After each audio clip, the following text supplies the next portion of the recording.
খালি আল্লাহকে রাজি করেন, বাস আর কাউকে নয়। ভারতবর্ষ কাদের হাতে আছে? বিজেপির হাতে। চলে আসবে মুসলিমের হাতে। আল্লাহ রাজি হয়ে গেলে একজনকে রাজি করেন, দৌড়তে হবে না, আল্লাহ রাজি হয়ে যাবে। সকালবেলায় দেখবেন মুসলিমের হাতে দেশটা। কি করে দেখবেন? তাহলে কি ভোট হলো না? দরকার নাই ব্যালটের, রাতেই মুদিকে ইমানের দিয়ে দেবে আল্লাহ। সকালে দেখবেন মুদি নিজে কালেমা পড়ছে। পারবে আল্লাহ এটা করতে? ঠিক করে বলেন তো, খুব সত্য কথা বলেন। অন্য জাতিদের কথা আমি ছেড়ে দিলাম, তাদের কাছে হালাল হারামের খবর পৌঁছায়নি, ছেড়ে দিলাম। পার্টিকুলার মুসলিমের কথা বলছি। মুসলিম যতগুলো পঞ্চায়েত প্রধান আছে সব আমানতদার আছে। আরে কথা বলে না, লুটেরা। তাহলে এদের হাতে একদিনের জন্য মনে করেন সারা ভারতবর্ষের সমস্ত নেতাগুলোকে তাদের পদ থেকে রিজাইন দিয়ে 100-তে 100 মুসলিম বসিয়ে দেওয়া হলো। ঘোষ বাড়বে না কমবে? বাড়বে। এদের মতো হারামখোর আর কেউ নাই। হাজি, এই যে মসজিদে ইমাম ভাতা চলছে, ইমাম ভাতা নিয়ে আমি ফতোয়া দিচ্ছি না, আমার ফতোয়া দেওয়ার জ্ঞান নাই। ইমাম ভাতা নিয়ে আমি ফতোয়া দিচ্ছি না, দেওয়া যাবে কি যাবে না আমার জ্ঞান নাই, ইলম নাই, ওই পর্যায় পর্যন্ত আমার শিক্ষা নাই। কিন্তু প্রত্যেকটি জেলাতে বা থানাতে ব্লকে একটা করে সর্দার আছে না, ওদের নেতা আছে না ইমাম? ও ঘোষ খেয়েছে কি খেয়েছে না? কেন খেয়েছো? ওর পেছনে যে মসজিদের লোকগুলো নামাজ পড়ছে হবে? অন্য মুফতিকে জিজ্ঞেস করে নেবেন, পাক্কা ঘোষখোর বেঈমান। অন্য একটা ইমাম সাহেব খালি বলছে নামটা চেঞ্জ করে দেন, কি মসজিদটা চেঞ্জ করে 2000 টাকা দেয়, 4000 টাকা দেয়। একটা ইমামের যদি এটা আচরণ হয়, একটা ইমাম আলিম যার কাছে রসুলের হাদিস আছে, তার যদি এটা আচরণ হয়, তা মাতাল পঞ্চায়েত প্রধানের তো হবেই। বলেন, এই জন্য আল্লাহ বলছেন ওয়ামিলুস সলিহাতি, তোরা পরিপূর্ণ ঈমানদার হয়ে যা। লা ইয়াস্তাকলিফাল্লাযীনা মিন ক্বাবলিকুম কামাস্তাকলিফাল্লাযীনা মিন ক্বাবলিকুম, যেমন তোদের পূর্বপুরুষেরা ইতিহাস খুঁজতে খুঁজতে উমারের যুগে চলে যা, রসুলের যুগে চলে যা। একজন বাহরাইন বিজয়ী করেছে, একটা সাহাবী বাহরাইন বিজয় করেছে। 1.5 লক্ষর মোকাবেলায় মাত্র 10,000 সাহাবী গোটা রোম সম্রাটকে হিলিয়ে দিয়েছে, কাঁপিয়ে দিয়েছে।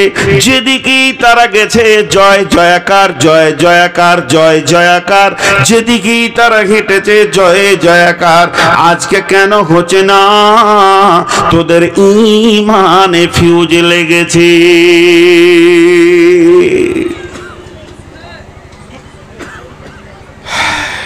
তোদের হাতে কেন আজকে দিচ্ছেন আল্লাহ? তোদের হাতে কেন রাজ্য দিচ্ছেন আল্লাহ? তোদের চরিত্র শেষ। আল্লাহ বেঈমানকে তো দেবে না। উমারের জামানায় ওই কতক্ষণ চালাবে তুমি, আর আমাকে তাকিয়ে থাকতে হবে? মোবাইলটা খুলে ঘর যাও, এখনো বসানো।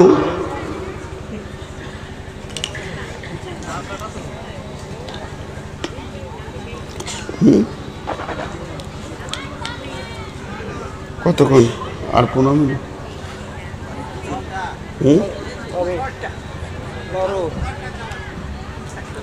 বলছে 12 ঘন্টা। কারো বাবার ক্ষমতা আছে 12 ঘন্টা ওকে। আমার বড় ভাই বলছে 12 ঘন্টা। জি দেখেন, এখানে একটা মজার কথা আপনাদেরকে বলি। উমারের জামানার একটা ঘটনা শুনেন। সম্ভব্য ঠিকানাটা আমি সিরিয়া বলছি। একটা মাস্তান ছিল ডন। ডন কি হলো? সুইচ অফ হয়ে গেছে? হ্যাঁ, কথা বলে না। সুইচ অফ হয়েছে তো লাগাও। তো একটা ডন ছিল, খুব ধ্যান দিয়ে শুনেন। ডন ওই এলাকারও ডন, বেঈমান। বেঈমান, ইমানদার লয়। সেরকম চেহারা, সেরকম মোচ, আর সেরকম তাকালে মানুষ ভয় খেয়ে যেত। তো হযরতে উমার 2 জন সাহাবীকে পাঠালেন যে ওর কাছে ইমানের দাওয়াত দাও। খুব ধ্যান দিয়ে শুনবেন। ইমানি দাওয়াত দাও গেল, 2 মাস লেগেছিল হেঁটে যেতে। কত দূরে ওর বাড়ি, মদিনা থেকে যাচ্ছেন সাহাবীরা। একটা লোককে ইমানের দাওয়াত দিতে, সেখানে গিয়ে যখন পৌঁছালো, ওকে তখন বলছে আমিরুল মুমিনিন হযরতে উমর ফারুক রাদিয়াল্লাহু তাআলা আনহুর নেতৃত্বে আমরা এসেছি আপনার কাছে দাওয়াত দিতে। আখির নবী মুহাম্মদ রাসূলুল্লাহ সাল্লাল্লাহু আলাইহি সাল্লামের উপরে আপনি ঈমান আনেন এবং পৌতলিকতা ছেড়ে দিয়ে বাপদাদার যে দেবদেবীর পুজো আছে ছেড়ে দিয়ে এক আল্লাহকে মানেন। ডনকে বলছে। তো ওই ডন যত পৃথিবীতে ছিল সাহাবীদের মতো কেউ ছিল না, তা কোনো ভয় নাই, দাওয়াত দিচ্ছে। তো ও তখন কি বলছে জানেন? ঈমান আনবো, 2টো শর্ত, যদি মেনে নাও তো এখনই কালেমা পড়ে নেব। বলে শর্ত 2টো কি? বলছে 1 নম্বর হচ্ছে উমার যত বড় রাজ্যটা চালাচ্ছে, যে বিশাল, কেউ বলে 12 লক্ষ 18 লক্ষ বর্গমাইল ধরে রাজত্ব চালাচ্ছে, এইটা অর্ধেক আমাকে দিতে হবে। আমি কালেমা পড়ব, এই রাজত্বটা অর্ধেক আমাকে দিতে হবে, একটা শর্ত। আর দ্বিতীয় শর্ত হচ্ছে উমারের বেটির সাথে আমার বিয়ে দিতে হবে। উমারের বেটি যেটা আছে ওর সাথে আমার বিয়ে দিতে হবে। তা এরা কি বলল জানেন?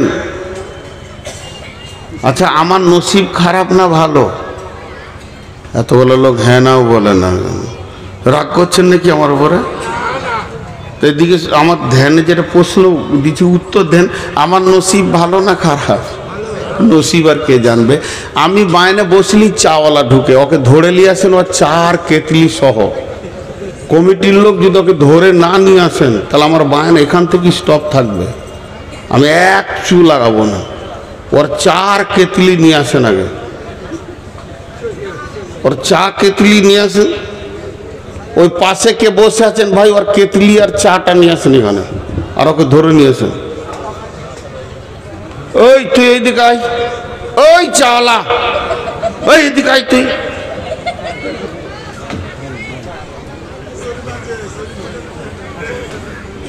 ওকে চিনে রাখতো, বায়নের শেষে ওকে আমি দেখা করবো, ওর ক কাপ চা বেচার দরকার আছে।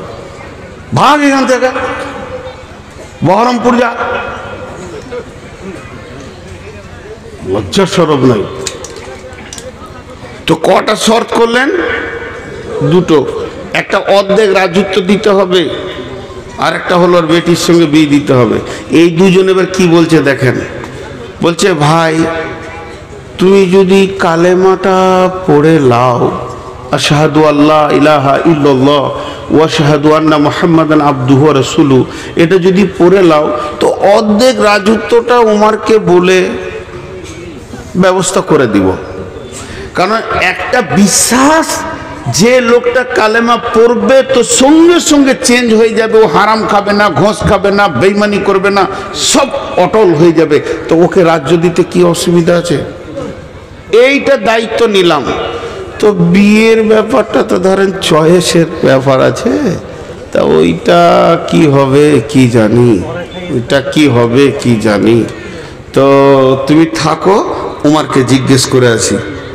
একজনকে কালেমা পড়াবে তো কত মেহনত। 2 জন বেরিয়ে গেল, উমারের কাছে আবার চলে আসছে। উমার বলছে খবর কি? যার জন্য পাঠিয়েছিলাম খবর কি? 2 জন বলছেন আমিরুল মুমিনিন খলিফাতুল মুসলিমিন, যে ডনের কাছে আমাদেরকে আপনি পাঠিয়েছিলেন সে এই মর্মে ঈমান আনবে, 2খানা শর্ত করেছে, সেই শর্তের ওপরে সে ঈমান আনবে। 1 নম্বরে বলেছে অর্ধেক রাজত্ব তাকে ছেড়ে দিতে হবে, সে শাসন করবে। আর 2 নম্বর শর্ত হলো আমিরুল মুমিনিন আপনার মেয়েকে সে বিয়ে করবে।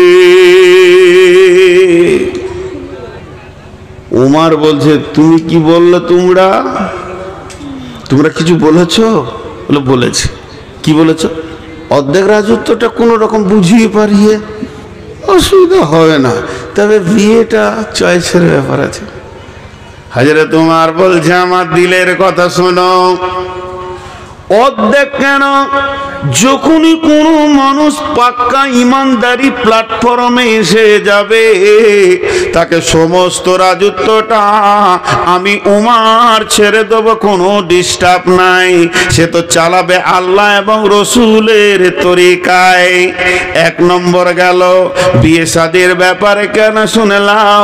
মেয়ে তো আমার, তবে আমি বলছি একটা কালেমা পড়া ইমানদারকে মেয়ে দিতে উমারের এক সেকেন্ড আটকাবে না, সঙ্গে সঙ্গে বিয়ে পড়িয়ে দেব।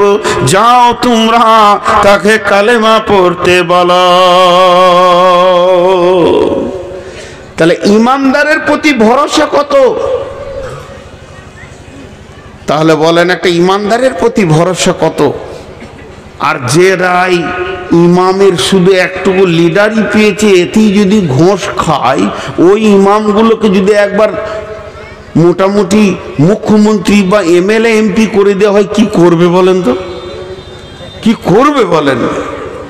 চরিত্র কোথা চলে গেছে সহি হাদিস এবং কোরআনের তার পেটে থাকার পরেও। এবার এরা দুজন আবার হাঁটতে লাগলো। যে গ্রামে ডনের বাড়ি, ওরা সেই পর্যন্ত পৌঁছে গেল। এবার গ্রাম ঢুকবে। গ্রামের কাছাকাছি হয়তো বা 100-200 গজ রাস্তা বাকি আছে। তখন দেখছে গ্রাম থেকে একটা জানাজা আসছে, খাটে লাশ আছে, দল বেঁধে লোক দাফন করার জন্য বেরিয়ে আসছে। এরা দুজন জিজ্ঞেস করছে কে মরেছে, কার জানাজা হবে, ইহুদি না নাসারানা মুসলমান, কাকে দাফন করা হবে? এদেরকে বলা হচ্ছে তোমরা যে ডনের কাছে এসেছিলে ওই হতভাগাই মরে গেছে। তখন এরা বলল হতভাগা রে, তোর কপালে আর মানে ঈমান আল্লাহ লেখেনি, বেঈমান হালাতি পৃথিবী থেকে চলে গেল। তার মানে একটা ঈমানদারের উপর কত ভরসা থাকা দরকার। মুসলমান জুয়োতে পাবে এদেরকে বেশি, মুসলমান সুদের ময়দানে এদেরকে বেশি, মুসলমান জেনার ময়দানে রান্ডিখানায় এদেরকে বেশি, যেখানে বেশ্যাখানা মুসলমানের ছেলে বেশি, অন্য মানে আদার ছেলে পাওয়া যায় না। শুধু তাই নয়, তাসে লুডুতে দাবাতে মদেতে মুসলমান তুমি বেশি। এখন এত বেশি শয়তান গ্রাস করে নিয়েছে, মুসলমানের আসল শক্তিটাই শেষ হয়ে গেছে। আল্লাহর নবী বলছেন আমার উম্মত অহান রোগে ভুগবে। সাহাবীরা প্রশ্ন করলেন মা অহান, ইয়া রাসূলুল্লাহ অহান জিনিসটা কি? নবীজি বললেন হুব্বুদ দুনিয়া কারাহাতিল মত। আমার উম্মতের ভিতরে পৃথিবীর মহব্বত বেড়ে যাবে এবং মত বা আখিরাতকে সে ঘৃণা করবে। তখনই আমার উম্মত দুর্বল হয়ে যাবে, অন্য জাতি এসে লাত মারবে। দলদলেতে পড়েছে হাতি, ব্যাঙে মারছে লাথি। হাতি দলদলেতে পড়ে গেছে আর ব্যাঙ হাতির মাথায় লাত মেরে চলে গেছে। এমন মুসলমান এদের অবস্থা, এরা সবকে শেষ করে দিয়েছে। একবার নিজের নাফসের দিকে তাকিয়ে দেখি।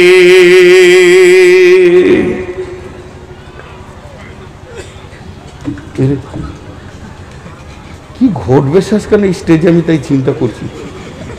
একজনা পড়ে গেছে, একজনা কি খবর আনছে বারবার জিবরাইলের মতন। হ্যাঁ হ্যাঁ, তাই তো মনে হচ্ছে। কাজও নাই, সময়ও নাই, অবসরও নাই, খালি মনে হচ্ছে আমার বিরুদ্ধে প্ল্যান চলছে। তাহলে আমাকে বাহিনী করতে ভালো লাগবে? কারো যদি এটা মনে ঢুকে যায় যে আমার বিরুদ্ধে প্ল্যান চলছে, তাহলে ভালো লাগবে বাহিনী করতে? আপনাদের বিরক্ত লাগছে নাকি?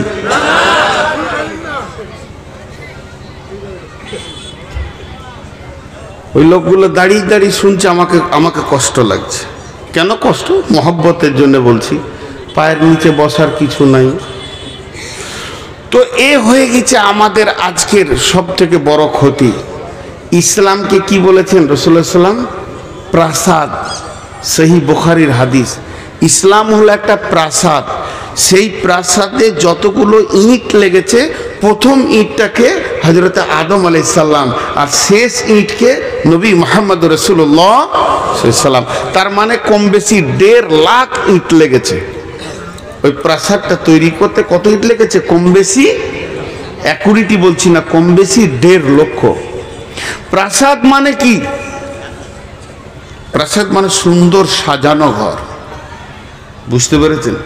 সুন্দর সাজানো ঘর। এবার ওই সাজানো ঘরে আগুন লেগেছে, জানলাতে আগুন, দরজায় আগুন, খাটে আগুন, বিছানায় আগুন, আলমারিতে আগুন, শোকেসে আগুন। আগুনটা লাগিয়েছে কে? ভারত জ্বলছে, কাশ্মীর জ্বলছে, মায়ানমার জ্বলছে, রোহিঙ্গা জ্বলছে, বাংলাদেশ জ্বলছে, পাকিস্তান জ্বলছে। ভারতের মুসলমানের থেকে বাংলাদেশের মুসলমান বেশি জ্বলছে। ওরা হলো মুনাফিক, বেশি জ্বলছে। আমরা অনেক ভালো আছি আলহামদুলিল্লাহ। জাসুস আর তাজাসুসি আর বেঈমানি, যে যত তাহাজ্জুদ পড়ে সে তত বেঈমানি করে বাংলাদেশে। সপ্তাহে রোজা বাদ দেয় না, আর বেঈমানিতে প্রথম সারি ধরা আছে। তো সারা বিশ্ব যেন আগুনে দাও দাও দাও দাও দাও দাও দাও দাও করে জ্বলছে। সারা বিশ্ব। শুধু মুসলমান নামে প্রাসাদ আগুন লেগেছে, অন্যটা লাগেনি। তো এই আগুনটা লাগিয়েছে কে? একজন বড় আল্লাহর ওলি বলছেন, ইস ঘর মে আগ লাগি হ্যায় ঘর হি কি চিরাগ সে। ঘরের প্রদীপই ঘর জ্বলছে, দোষ কাকে দেবেন? ঘরের প্রদীপে যদি ঘর জ্বলে, লাঠি নিয়ে কাকে খুঁজবেন? কথা বলে না। এদিকে বলছে চালান এখনো, আর আমি যেটা জিজ্ঞেস করছি তার উত্তর দিচ্ছে না। আমি একটা কথা আপনাদেরকে বলি না, বচনে বচনে বিটি হারাইল কেথা, ভেরলের যুদ্ধতে গেল শিয়ালের মাথা, মা বিটিতে ঝগড়া করে বটি পড়লো নাকে, তিনজনের মধ্যে দোষ দিব কাকে? বিচার করেন তো। এটা অনেকবার বলেছি, এটা বহুদিন পর আবার বললাম। এক বুড়ি বিটির বাড়ি যাচ্ছে, 1 লাখ টাকা নিয়ে ছিঁড়া কাঁথায় গটিয়ে নিয়েছে, যে খালি ওর চোপা চলছে, খালি মুখ বন্ধ নেই। আমার যা হবে হোক গা, কেথা যেন না হারায়, আমার যেটা হবে হোক গা, কেথা যেন না হারায়। টোটোতে উঠছে, বসছে, নৌকায় চাপতে গিয়েছে, যেই কেঁথাটা নিয়ে এমনি একজন যুবক ফাম করে পকেট মার কেঁথা নিয়ে মারল দৌড়। দোষ কার? নিজের দোষ। চোপা না চালাতিস না যেত। জি, ভেরলের যুদ্ধতে গেল শিয়ালের মাথা, দুটো বড় বড় ষাঁড় ভেড়া ফটাস ফটাস করে মারছে, আর একটা শিয়াল খালি মুখ দিয়ে লাল পড়ছে, যেটা পড়বে ওইটা আমার, যেটা পড়বে ওইটা আমার। অনেকক্ষণ ধরে ওদের ঝগড়া চলছে। এই মনে মনে করছে ওরা নাটক করছে নাকি রে, এখনো পড়ে না কেন? কিন্তু ভেড়ার মাথা খুব শক্ত, তো পড়ে না কেন রে? তো একবার মাঝে ঢুকে টেস্ট করতে গেছে, দুদিক থেকে মেরেছে, তো ওই লাশ। এই যে লাশটা পড়লো, দোষ কার? ওর নিজের দোষ। তার মানে এমএলএ নমিনেশন ফাইল চলছে, দাঁড়িয়েছে কে? ঘোষ, গুয়ো, গুপ্ত, যেগুলো অজাত, শিডিউল ক্লাস, তারা দাঁড়িয়েছে। একদিকে দাঁড়িয়েছে ব্যানার্জি, একদিকে দাঁড়িয়েছে চ্যাটার্জি, একদিকে দাঁড়িয়েছে মমতা ব্যানার্জি, আরেকদিকে দাঁড়িয়েছে কে? ওই বুদ্ধদেব ভট্টাচার্য।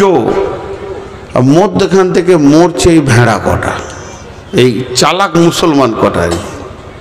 ভেরলের যুদ্ধ চলছে ভারতবর্ষে, লাশ হচ্ছে কারা?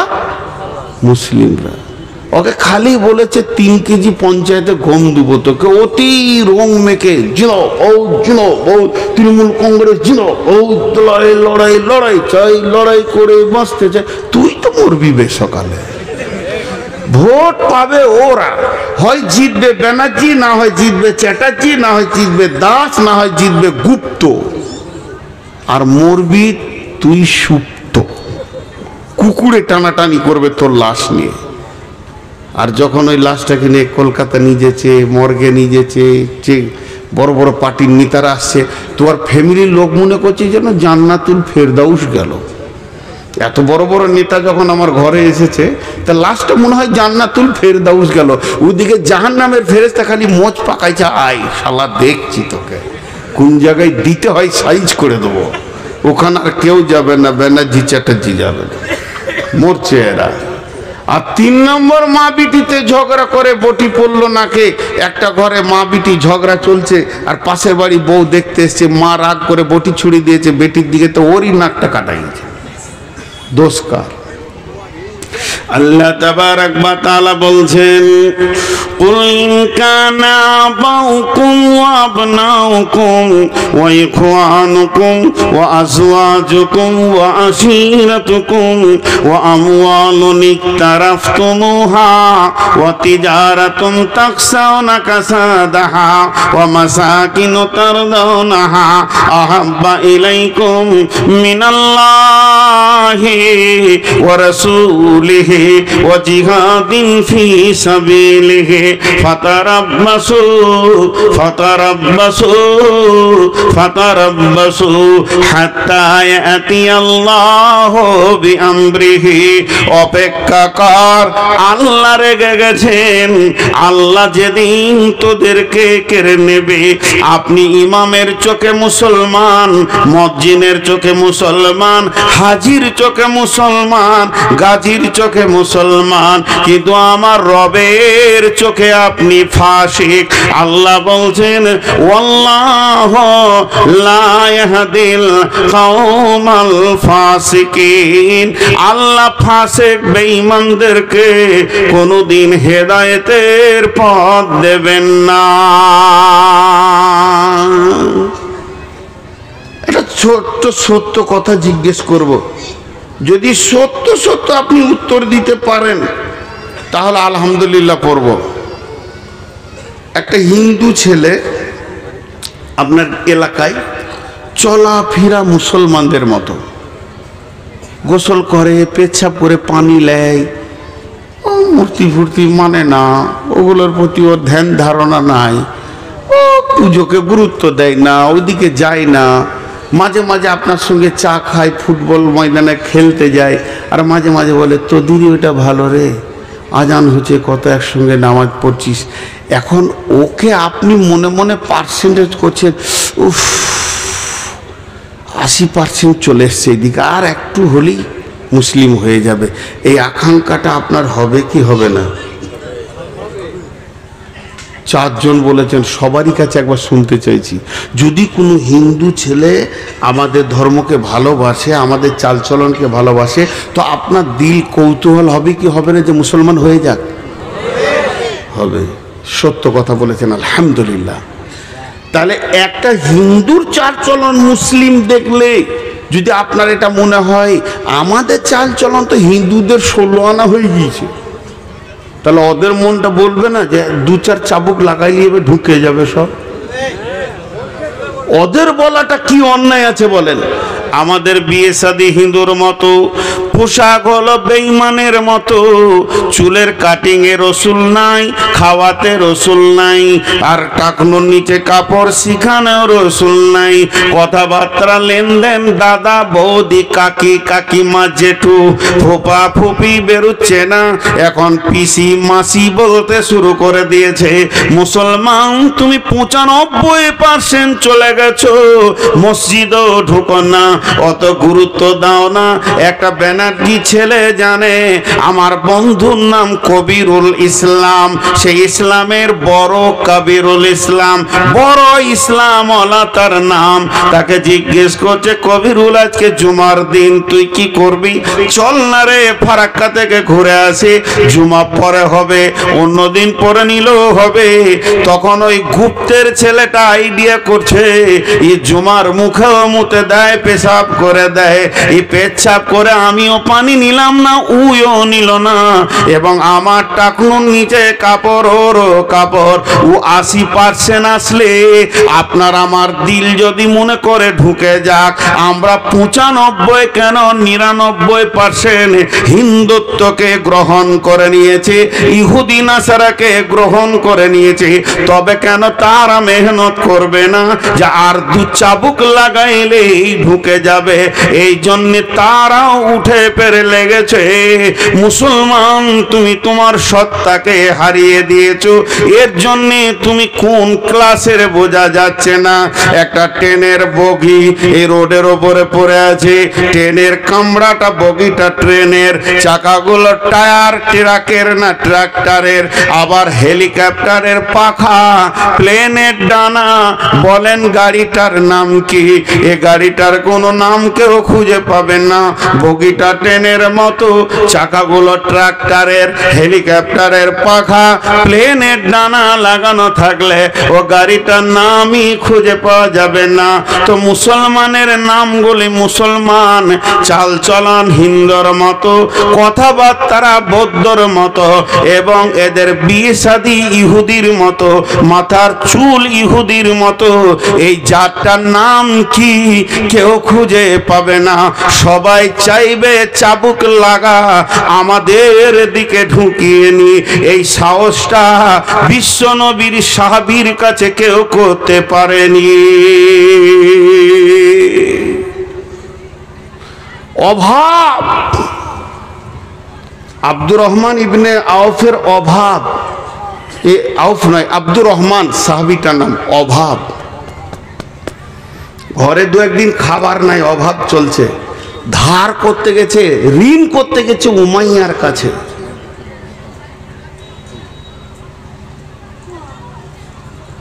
ঋণ কার কাছে করতে গেছে? উমাইয়ার কাছে। আর উমাইয়া পাকা বেঈমান, সুদের ব্যবসায়ী। দেখেন, অথচ ওর আত্মীয়, ই কালেমা পড়েছে, ও পড়েনি। উমাইয়াকে বলছে, উমাইয়া রে, কিছু ঋণ টিন দিবি, কদিন কষ্টতে আছি রে। বলে, তোকে কি করে ঋণ দেবো, তুই যে সুদ দিবি না রে। তো উত্তর দিচ্ছে, খেতে না পেলেও তোকে সুদ দেবো না, মরে যাব তাও ভালো, সুদ দেবো না, কালেমা পড়েছি। কি বলছিস তুই বল? এর নাম ঈমান, এর নাম ঈমান। আর কালকে যদি এজেন্ট ঢুকে যাই চিন্তামণি, ফতেপুরে, এইখানে ছাইতনিতে, যত এলাকার লোককে চিনি, বা আমার গ্রামে, খালি ওকে ডেকে চায়ের দোকানে বলছে এত টাকা জমা করলে এই মাসে এত, এই মাসে এই হয়ে যাবে, এই 3 মাসের মধ্যে 4 কোটি টাকার মালিক বলেছে, কাউকে শুধু দেবে না। দেখেন, আমার একটা নাম দিন, কি লাগবে? ছবি লাগবে, আধার কার্ড, এই আধার কার্ডে ঢুকে পড়লো। সাহাবীদেরকে পারেনি, পেটের অভাবও পারেনি। আজকে আমরা শেষ হয়ে গেছি, আজকে আমরা শেষ হয়ে গেছি। ফুটবল দেখেছেন? ফুটবল, আহা, লোকগুলো ফুটবল দেখে নাই গো। জালসা করতে গেলে এগুলো একটা করে নিয়ে যেতে হবে আর কি। ফুটবল তো বিরাট বড় গ্রাউন্ডে 11টা যুবক নেমেছে। পশ্চিম দিকে 11টা যুবক ফুটবলকে মারতে মারতে পূর্ব দিকে নিয়ে এসছে, আর পূর্ব দিকে 11টা যুবক পশ্চিম দিকে নিয়ে যাচ্ছে। কেউ ওকে গছে না, পটাস ওই দিকে যাচ্ছে, তো ওরা পটাস। আমার মতো একটা মাথা মোটা, হুঁশ বুদ্ধি কম, দাঁড়িয়ে দাঁড়িয়ে দেখছে, ই কোন দলের রে, বলটা কোন দলের? ওদের গেঞ্জি হলো সাদা, এদের গেঞ্জি লাল। তো কোন দলের ও কেউ যে লেয় না রে। 2টো প্লেয়ারের পায়ে এরম করে লেগেছে, আর বলটা এসে আমার পায়ের কাছে পড়েছে। তো অনেকক্ষণ থেকে লাত খেয়েছে, তো আমার কোল যেতে লাগছে আর কি। তো এমনি করে কুড়িলে বললাম, ভাই তুই এত লাত খেয়েছিস রে, তো কোন দলের? আর তোকে লাত খাইছে কেন বলতো? 2টো প্রশ্ন করলাম, তুই কোন দলের, তোকে লাত খাইছে কেন? ফুটবল উত্তরে বলছে, আমি কোন দলের লয়। তো গরু চুরি করেছিলি না, তা লাত খাইছে কেন? বলছে আমার ভিতর ফাঁকা, ওই লেগে লাত খেয়েছি। কই ইটকে মারুক তো দেখি, একটা পাথরকে মারুক তো দেখি, কত শালা হিরো আছে ওরা। আমি ফাঁকা। তো বর্তমান রাজনৈতিক ময়দানে মুসলিমরা হলো ফুটবল। কথা ঠিক না ভুল বলে? কেন? সিপিএম মেরেছে এককালে লাত। আপনারা খেয়াল করেছেন কিনা, যে লোকগুলো সিপিএমে মাস্তানি করে হারাম খেয়ে হিরো হয়েছিল, ওরাই বা তৃণমূলে হিরো। খালি কালার চেঞ্জ করেছে। সারা জীবন ওদেরকে এই করতে হবে, যে লাত খেয়েছে, এই লাত খেয়েছে, ওই লাত খেয়েছে। তা আসলে কি, ওর ভিতরটাই ফাঁকা, ভিতরে হৃদয়ে আল্লাহ থাকবে, রসুল থাকবে। সাহাবীরা ছিল পাথরের মতো অটল, হিলাইতে পারেনি। কিন্তু এরা লাত খেয়েছে, ওই জন্য শেষ হয়ে গেছে। আল্লাহ তাবারাক ওয়া তাআলা বলছেন, এতক্ষণ তো সমস্যার কথা হলো, সমাধানের মাত্র 2টি আয়াত আপনাদের সামনে তুলে ধরছি। ফালিয়াবুদু রাব্ব হাযাল বাইত আল্লাযী আত'আমাহুম মিন জু'ইন ওয়া আমানাহুম মিন খাউফ। এখন কি হলো? চালাবো তো, ওই যতই ধরবো ওইখানেই শেষ। কত কালেকশন দিয়েছি? কে কালেকশন করবে? মাথা খারাপ, আমি বকতে এসেছি। সবাই কালেকশন করলে হবে? লোকগুলো গরিব হয়ে যাবে না, পকেটে যে কটা আছে সব বেরিয়ে যাবে খামখায়।